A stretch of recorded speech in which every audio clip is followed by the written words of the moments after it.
Hi, good evening, everyone. I am Vandana, the National Youth Representative of Wiki Water Resource Council. I welcome you all on behalf of the Monday Munching Musing with Women for Water. This is an initiative of the Eco Development and Research Cell, not-for-profit initiative of the Environment Design Consultants, Ahmedabad. We are running this with the support from Water Resource Council of the Women India's Chamber of Commerce and Industry. Acronym stands for Wiki WRC, and in collaboration with W4W Foundation. Our media partner for the event is Counterview. I'm joined today with Dr. Mansi, who is the National President of the Wiki Water Resource Council. Welcome, Mansi. We are glad to start the conversation, namely Monday Munching Musing with Women for Water, which we colloquially refer to as Blue Lips among us, aim to share the worries and the wisdom by the women, for the women, and of the women in the water sector. In here, we hope to learn about the water endeavors in a regular discipline masterclass. Today, in this session, we are here to listen and know more about Chandni Bedi. Chandni is the Haryana State President of the Wiki Water Resource Council. She is a development sector practitioner and a researcher in water management and governance with interest in livability and sustainability issues. Chandni has contributed articles in journals, books, and newspapers on environment and gender issues. Skills for youth and governance. She has represented at various national and international forums as a speaker. Thank you, Chandni, for joining us today. Thank you. We do a very brief introduction of every speaker because we want you, as in the speaker, to give us a complete overview of your water journey. So let me begin by asking that question to you. Chandni, please take us through your 18 years of journey into the water sector, as in how you got started and what are you presently engaged with. Thank you, Wanda, for inviting me here, and thanks to Mansi as well for, the brainchild behind this initiative. So thank you, and looking forward to the discussions. Well, my journey in water sector, I would say, is a result of some failures in my life. And but like they say, you don't enjoy success unless you have tested failures. So it's the same thing goes for me as well. So I have to go back to my school days, if I have to talk about my journey in water sector. Well, during my school days, I'd never thought that I will actually be in this sector. I wanted to become a doctor. I wanted to get into the medical profession. In our times, we did not have many opportunities, when you are doing good in academics, so science was an option, and then in science you just have an engineering or a medical to choose from. But I was also inspired by my family, especially my maternal family, right from maternal grandfather, my uncle, aunts there, and my cousins who were into this noble profession of medicine. Most of them were doctors in my family. So I thought this is a very noble profession to contribute to the life, to the society. Now, unfortunately, I did not get through my medical entrance exam. That was my first failure. I tried again. I dropped out for 1 year, and I was getting at that time Ayurveda, and we did not have much of exposure, the kind of opportunities that Ayurveda or homeopathy had at that time. So I decided to drop that, and like destiny say, somebody suggested that I should get into environmental sciences as my academics, and I should pursue my bachelor's in environmental sciences. And it was a new course that was coming up in Delhi University. Only 3 colleges had environmental sciences at that time. And so I decided to go for that. And then later, I decided to pursue my master's in environment management. And during my environment management, when I was doing my internship in one of the government sector, it was a very big agency which is supposed to do environmental impact assessment. I still remember clearly, Vandana, the first day of my internship, we were a group of 4 or 5 girls. And the way we were oriented, I still remember the face of the gentleman eating sandwich in the morning. and saying, oh, you come from environmental background? And we were very confident. Yes, sir, we want to really learn how EIA is done, how environment impact assessment is done. He says, we'll give you a few files, just cut, copy, paste, and make your report. Nothing is going to change in India. And those words somewhere, got stuck in my mind. And it kept me wondering why nothing will change in India. Who will change in India? What is it that we can contribute? And from there on, my journey started, that I started exploring what is it that I want to do. Rather, what is it that I didn't want to do? So I decided I will never get into a government sector at that time, if this is how it operates. But yeah, a lot has changed ever since, I may say. And corporate was not something that I wanted to do, because at that time we did not have CSR or many opportunities, even in corporate, to contribute to the society like we have these days. So I decided to get into the NGO sector. So I started applying in the NGOs, and I got a call from one of the NGOs. And at that time, there were hardly, very few NGOs doing really good in development sector, but there were small NGOs as well. So I got a call from a small NGO where the founder was running the entire show. And the interview happened to be at his home, because, most of the small NGOs, they operated from the houses. So I rang the doorbell, and the gentleman opened the door, and he was very surprised to see me. And I thought, whether I'm at the right place or not. But then, we had a discussion, and, what he said, everything is good. I just read your cover letter, and I was so impressed that I forgot. I missed seeing your resume that you mentioned fresher. And he said that this is not the right time to get into the development sector. When your hair is gray, you should join then. Right now, get into the corporate life, earn a lot of money, and join when you've just achieved everything in your life. That was my second rejection and failure. And that is when I decided, oh, well, then either I start my own NGO, or I join NGO where, there is no discrimination as far as age is concerned, or any kind of discrimination. So I wrote to Dr. Chandni Bedi ma'am. She was posted in United Nations at that time. And I checked with her that, I wanted to start my own NGO, and I need your guidance. How do I go about it? And at that time, I had no clues about Navjyoti India Foundation, but I was aware about India Vision Foundation, the work that she'd done in prison reforms, but never about Navjyoti India Foundation. So she said, we are looking for somebody from environment background. Why don't you go and meet the director and appear for the interview, and see if you can contribute. And we're looking for somebody in the water background to contribute in villages of Gurugram.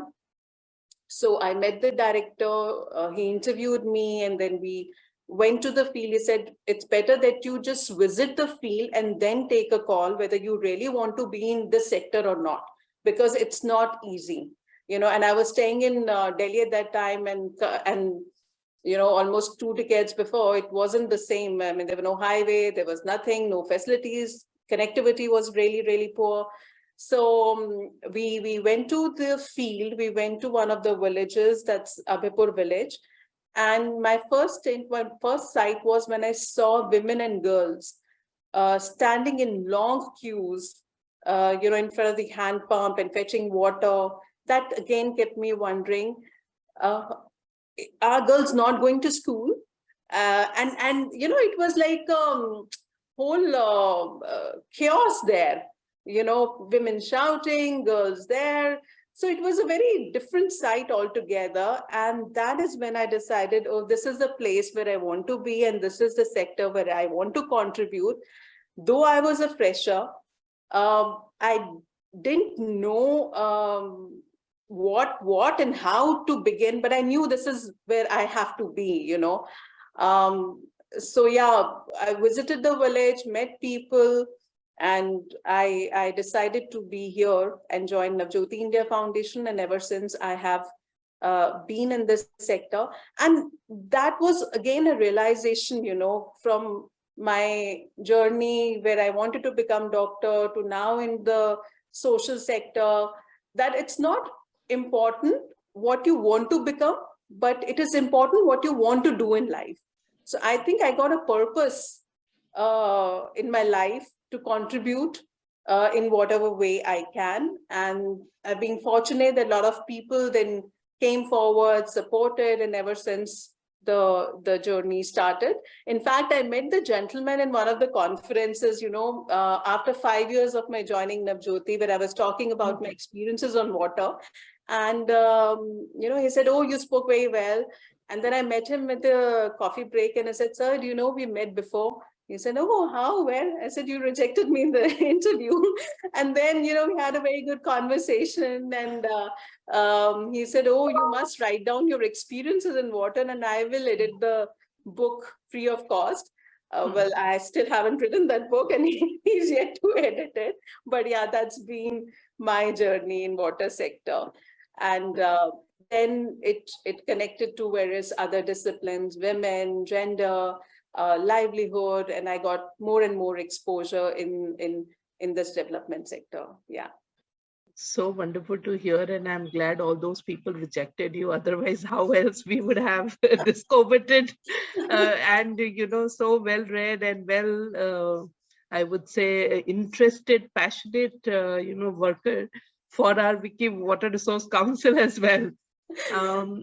And it's also delighting to note that rejections never deterred you, and you very rightfully pointed out that purpose is what is more relevant, and to live this purpose on daily basis, I'm sure you are devoting extra hours to it.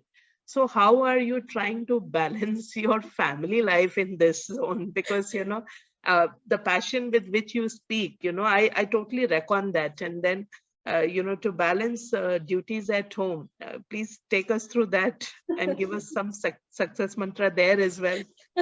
Well, the first thing that I think we all need to accept is there's nothing called work-life balance. We really need to accept this. And I always say life is like a seesaw. वो ऊपर नीचे जाता है ना, so जब stable हो जाएगा तो you will never enjoy life, right? Seesaw is always enjoyed when there is, one up, second down, and so on. Even if you see life itself, जो heartbeat hai, it goes like this, and if it's straight line, it's dead. Life, there's no life. So I think it's important to live a complete life than balanced life. Okay. How I can contribute in next 5 minutes, let's say in this conversation, or in a day, or in my lifetime. I think that's very important. And when your purpose is higher, it's much bigger, then I think everything falls in place.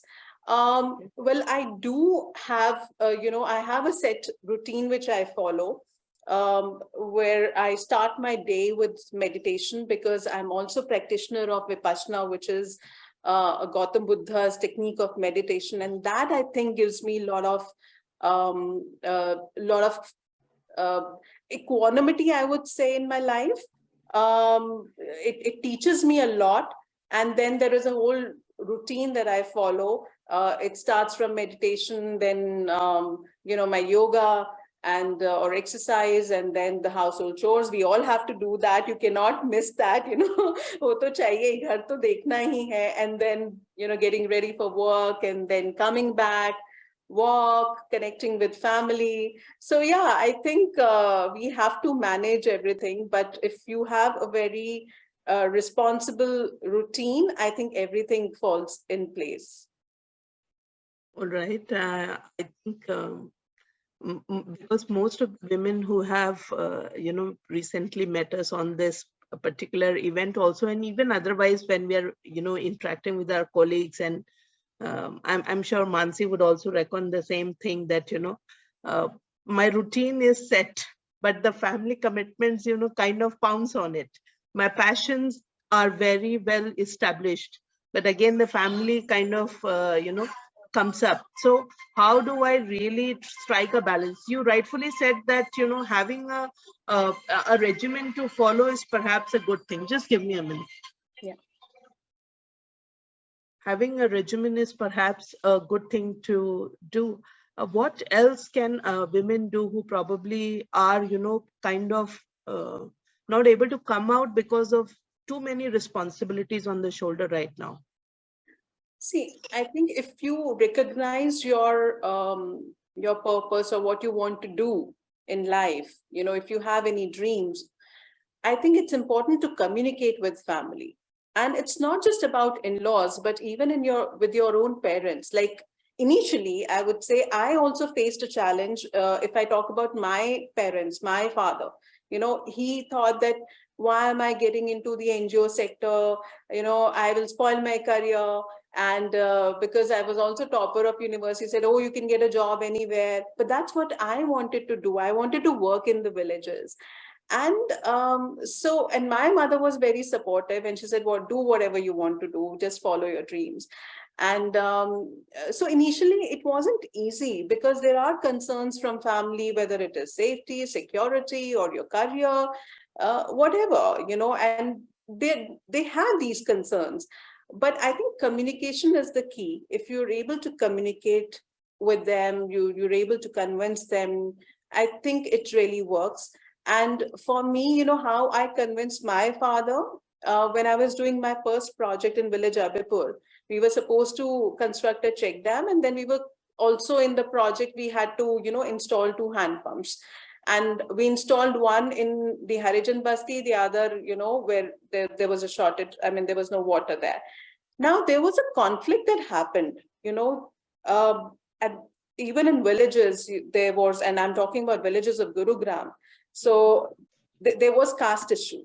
So where we were installing hand pump, the Harijans said, the upper caste ones, they said, we will not take water from that side. It was just a single unseen line, and they said, we will not go that side to fetch water.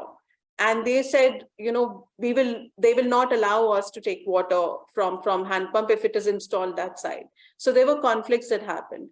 And when I communicated and shared this with my father, and my father visited and he saw the kind of work that I was doing, he was very, very proud of it. And in fact, he supported me to raise funds to get another hand pump. So I think it's also about sharing your dreams and vision with your family, that can really help. And don't just give up. Sometimes we women, we just give up on our dreams, what we want to do, despite having the right skill sets, intelligent, you name it, we have it all. But we ourselves, don't want to come out of that zone because we don't believe in ourselves. So that is very important if you really have to pursue and move ahead in the career. Thanks, Chandni, for sharing so candidly with us. Extremely intrigued by your, thought process and the way you are, sharing your views. I think, as you rightly mentioned, that believing in oneself is really very important. And I think Mansi has been shouldering this on behalf of so many other women and trying to encourage this. So I believe it's appropriate to bring her into this conversation now. Mansi, over to you. And I'm just on the other side. Thanks, Vandana. Thank you so much for initiating the conversation. And it's so nice to listen and, to be at the background and just keep listening. So I will pick few points from what you were discussing, Chandni, to take the conversation further. Importantly, that this communication is required, whether it is with the family, whether it is with the peer group, or whether it is among, as we are talking about sisterhood here in the Water Resource Council. And another thing which you mentioned is that do not give up, which is a very common phenomena which happens in our patriarchal system, and particularly when woman is entering a new life post-marriage, or even, post-changing the profession itself from one place to other city or one sector to other sector. So because we are celebrating life of women in the water sector, my question to you is, you do realize after being in the sector for nearly 2 decades, and probably we started on the similar time zone, that we are really short of women professionals in the water sector. And even if we are still very, very short of leadership roles. decision-making roles. So do you think that there are certain things which are really missing, that we are not able to reach that decision-making positions or leadership positions, for that matter, even going to the politics and really taking a bureaucracy upon hand, all these kind of things? What do you think? Why we are so much short of women professionals in the leadership and decision-making roles? Because we fare very bad in the world. You know the statistics very well, right? We are even less than 1 in 5 in the water sector. So if we want to change it, we need to first understand the problem. And that's why these discussions are happening. So what is your take on it? Why are we so less? I think, Bansi, it is also the stereotype that we have built around women in the water sector, that it is mainly the men's world, women, because usually when we talk about water, we only link it with the civil work, construction, and when it comes to construction work or civil works, we only think of women. Why is that so? When women can be in army, women can be a pilot, women can be into medicine, a doctor, where there is no time frame. Normally why people think, civil work hai to ye to aadmiyon ka kaam hai. I mean, we have so many professions where women are actually doing so good and have proven themselves. Why then for women in water? So I think somewhere we need to break that stereotype. That is one thing. We need to encourage women that, this is just like any other work. If you're really passionate about this cause, you can be there. You can be there. I mean, the way women are in other professions, I agree, it's not a 9-to-5 job. I think that's where women sometimes there is some kind of inhibition to get into this sector, because you have to get up in the morning. Sometimes when you have to do field visits, there is no time frame, and you've been doing such wonderful work like walking the lakes and all that stuff. So sometimes we women, we think that, we limit ourselves in those time zones. But then again, like I said, we really need to remind ourselves that if women can be in other professions, and if a lady doctor gets an equal respect and recognition, why not women in water? Because a lady doctor there's no time for them as well. She has to be in the hospital if there is an emergency. Then why for women in water? Why we are worried about the time? So I think that is one stereotype that we really have to break and overcome.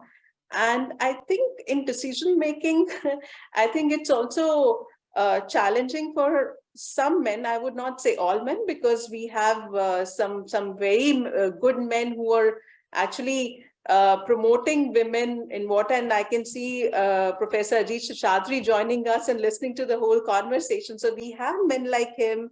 We have so many men who are promoting women in water, but there are still a few in that sector in a higher position where they feel that they do not really want to take instructions or any feedback from women. I think that is still there. The other thing, I think we do not manipulate, because water is one sector where there is a lot of manipulation that also happens, considering that there is a construction and civil work involved. So we I think we don't manipulate at all. So I think these are a few of my concerns, why women are not into this water sector or in higher position or decision-making position. Also, another thing that I feel in this, particularly in water sector, there's a lot of ambiguity, and women have to navigate that ambiguity, unlike like I started with my conversation that women in army or women as a pilot, there's still some kind of rules that women have to follow. Here you have to deal with so many people. There's so many programs in water. There's so many departments in water, and not just in the government sector, but when you work on ground, so many stakeholders involved that you don't know what's coming next. So you have to just, it's very uncertain. The society itself is so complex. The sector is so complex that women, they really have to navigate through this ambiguity, and that is where sometimes I feel that women, they restrict themselves and they don't want to get into this sector, and they want a very fixed routine, I may say. Very well put. But then you really tempt me to ask some nasty questions so that we can have a little bit of fun here. You point out some interesting things here. Construction oriented, manipulative, all the, and I assume we will be on the same page when we talk about that. We have much more clarity in terms of this is wrong and this is right, vis-a-vis what is required for invested, vested interest, Yes. than what is required for the society. And then I think other things also you mentioned about the timing and all, which I really want to ask question, which I often ask many people: do we want to imitate men to become more manly in doing the water works? Or do you think we can really invest in somewhere where we can actually ask men to do less work, because then they will destroy the planet lesser and really become a little bit more disciplined like women, go home at 5 o'clock and do not stay in the office and keep planning destroying the planet, and spend time with the family. So why I'm saying this in a very, very, I will say harsh manner is, somewhere when we are talking about leadership, somewhere when we're talking about rising the ladder of decision making, I am always very, very careful and critical about, are we planning to mimic the way men have been developing the society? Do we want to go that success route which men have defined? Because personally, for me, success itself is masculine. Because success means more money, more bigger position, and more destruction of the planet. We have all good examples that world's most richest people, world's biggest businessmen, world's biggest blah, blah, blah, world's biggest fraudsters. All those things can be looked at successful people. So I'm always concerned when we have to really talk about leadership. Do we think that we can be also leaders in redefining what is leadership as women? Because I feel we need more feministic leaderships. It's not about being women or men, but then working more hours does not really ensure working good. If women are working less hours, they are more dedicated, more confined to clarity of what to do, what not to do, particularly because if this is wrong for the society, it is wrong for the society. So I'm just curious to ask you, do you think we can really do something with the men also to tell that there are also equally qualified, sensitive, sensible women who can be also part of the game of water game, and every water solution does not require to come from construction. Correct. There are other ways to do that. I mean, and you really made good points about, we have to find our way and, maneuver how things are. But then we also know that women have a longer break in their careers in this situation, where we are in a society, unfortunate, where becoming pregnant or becoming mother is a curse professionally, instead of other way around.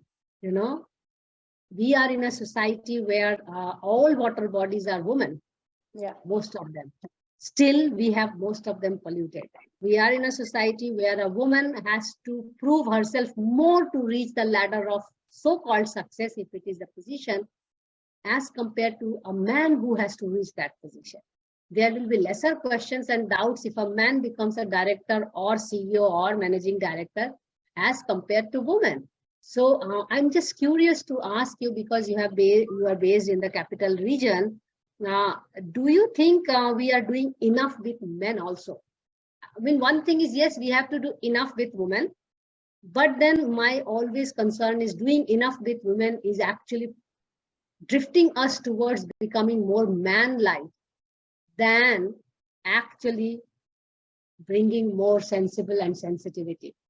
Over to you. I mean, I knew I'm not going to ask this question, but you are a good person to ask this question, I completely agree with you, Mansi. I completely agree with you, and we are aligned here.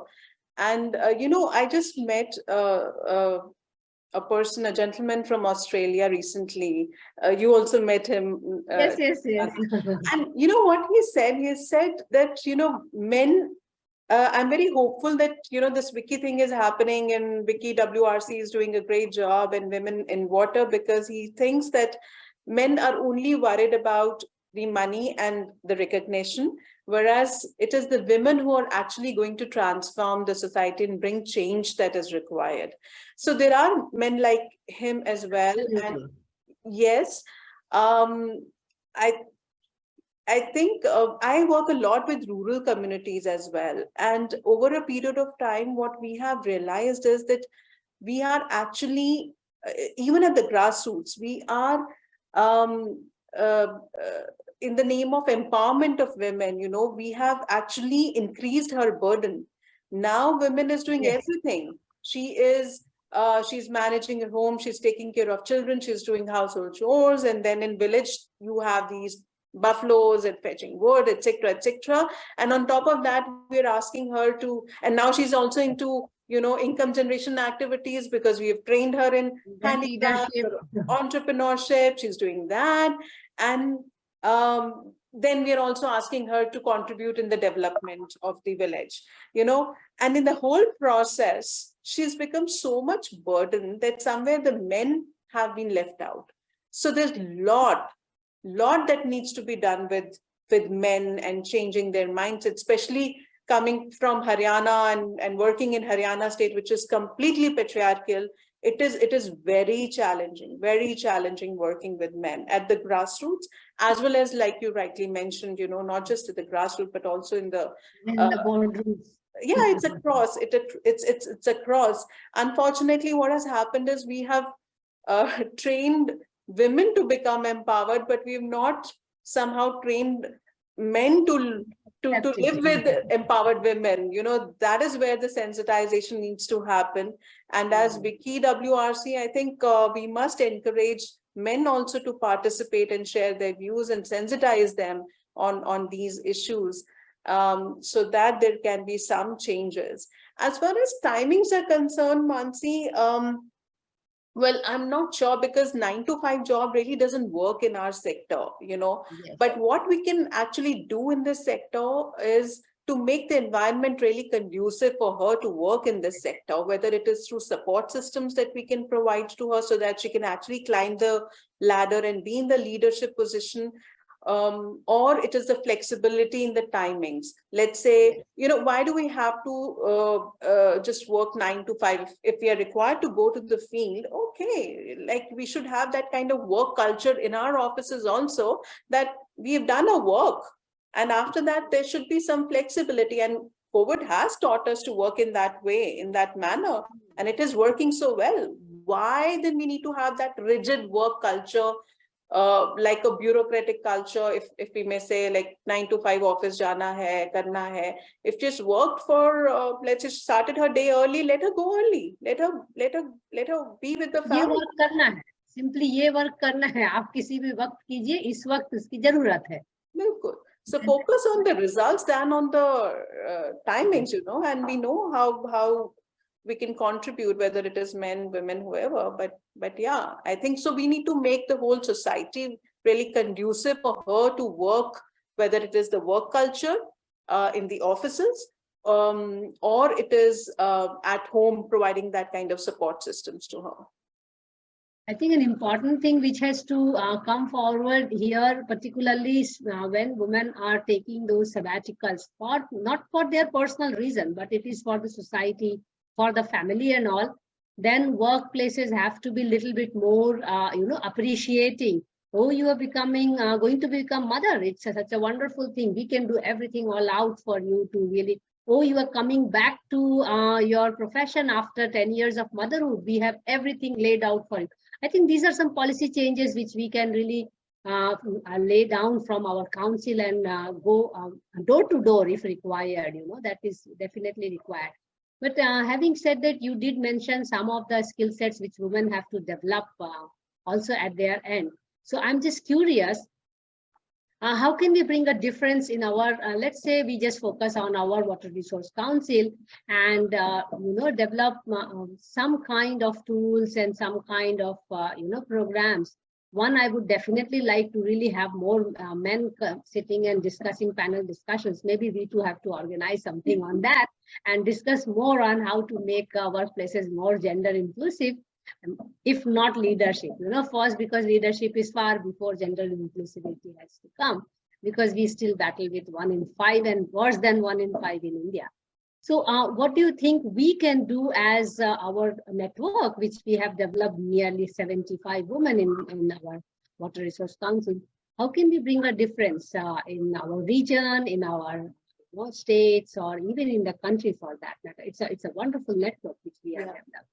Yeah, it is a wonderful network. And like you rightly said, that, we can advocate and promote more, reach out to men and have men also recognize the ones who are doing great job and promoting this cause of water, have them, on board in discussions like these.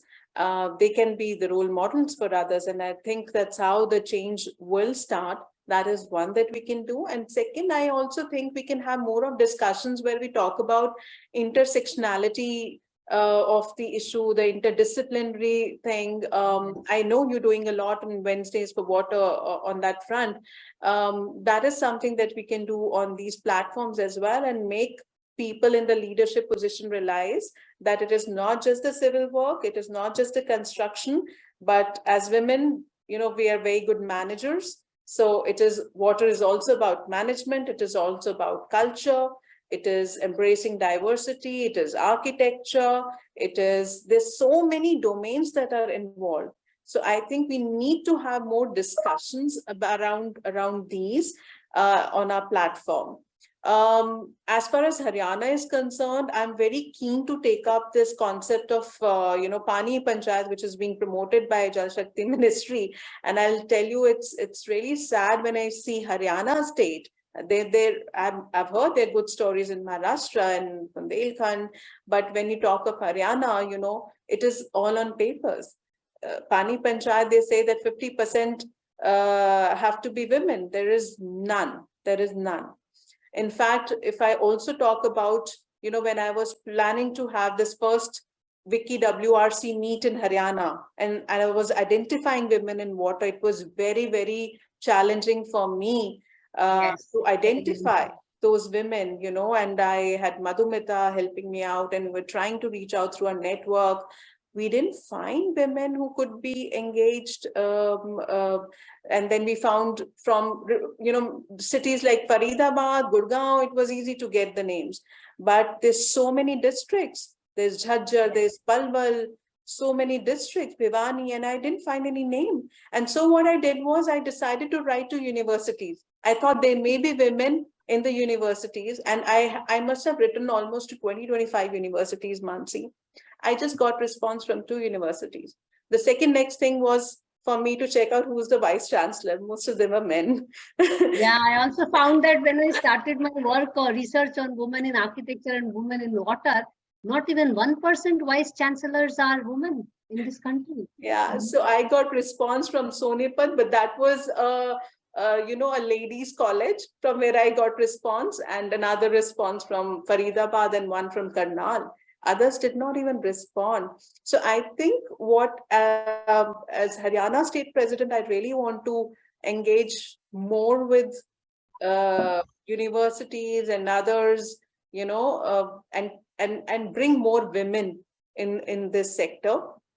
So as Wiki Council, as WRC Council, I think each of us as presidents, state presidents, we really need to strengthen and bring more and more people on board, women on board, specifically from each district. We should not leave any district. So I think that's also the responsibility. It is very, very very much required, Chandni. And I think you mentioned something very, very interesting here, which again triggers me to ask a very important question of nuances. You started with the important word communication is crucial, in the initial stage. And now when we see that you are really trying to reach out to many places to find women, and I'm sure there are many women working, but just that we have yet not developed the culture of communication, and which is what we are trying to do through these kind of conversations. Right. But do you think we, as women leaders, we also have to really learn as well as teach that how important these networks are, that it's not only for themselves, but it is also for the future generations, for them to be recognized? Because if we don't invest now for women in water, we will stay the same and in the next 10-50 years. So what do you think, how do we really go across and start doing? Of course, digital is one means for it, and I'm also planning for some trainings and all, but then how challenging these situations are. What additional things we think we should really embrace and talk about, that women should have these extra skills? I mean, I do think that women should really now learn more about social media and all. I recall from safety last year when they were promoting women in the Twitter and all. And one may say that these are not so good things for, and you also mentioned that women are already overburdened. When we talk about leadership, it's an additional burden on them, what they are already doing. So I'm just wondering what all skill sets we can really encourage women to have. Communication, responsiveness, definitely I will vouch on that. And they must respond, then things flow. What else should have? I think, yeah, networking, you rightly mentioned, you've already mentioned about networking skills. I think that's, again, although we're very good at it, but I think when it comes to bigger platforms, we really don't know how to use those skills.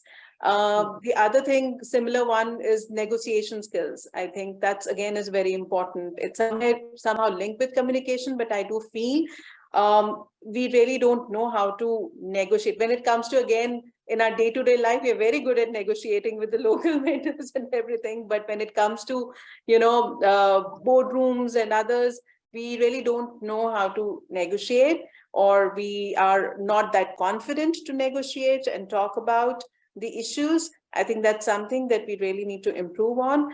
And another thing I would say is being a little diplomatic. I think that's, again, a little bit required, because we speak from our heart. At least I can talk about that's a drawback also, because I face it many times. So yeah. It's a big drawback. Yeah. So we're very emotional. We speak from our heart, and that's what I also do. What I speak, whatever I see in my surroundings.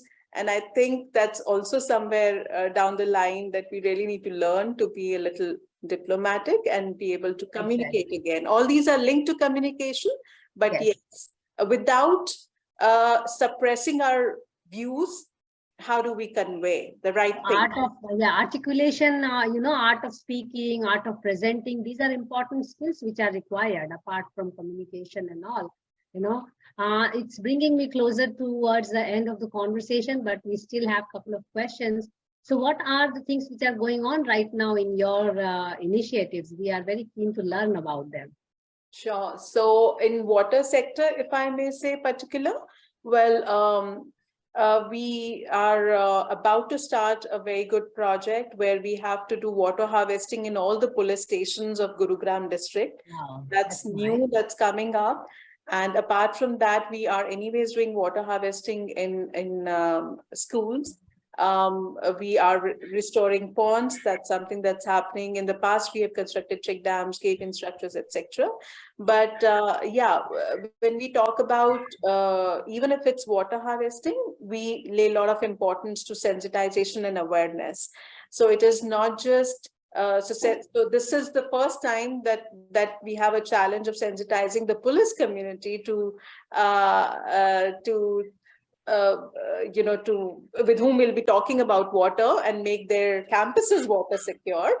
And of course, the RWAs. Interesting thing that I would like to share, for the first time, why we have been able to make a breakthrough, perhaps in the police station, is because we have a lady police commissioner in Gurgaon, and even the DCP is a lady who have taken a lot of interest and have actually given us consent and approval to go ahead with this kind of a project. So that's something new that is coming up. And at the grassroots in the villages, we link these issues with gender, with women, with livelihood.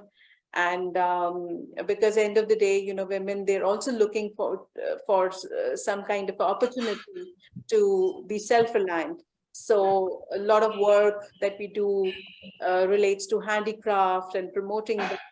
So yeah, this is something in the Interesting. pipeline. Yeah, because you do mention that the breakthrough is also linked to having women leaders in the position. And I will be very happy to connect you to one of my IPS officer here, a very good friend, who is also doing wonderful work in the police campus and doing water harvesting, pond rejuvenation, and all kinds of harvesting and all. So maybe we have something more to also discuss later.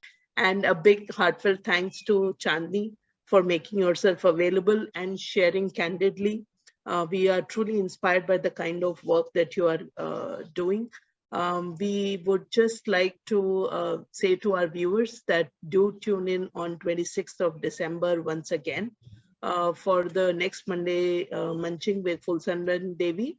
And that's for all now. Thank you so much. See you all next week. Bye. Thank you. I want to add here, Vandana, just that Sure. because we are having Pulbasan by Yadav, she is running a largest women network in the country on women and water, Neer and Nari, and also a Padma Shri awardee. So I hope we have, you know, a good conversation there then as well. So take care, Sure. guys. Sure.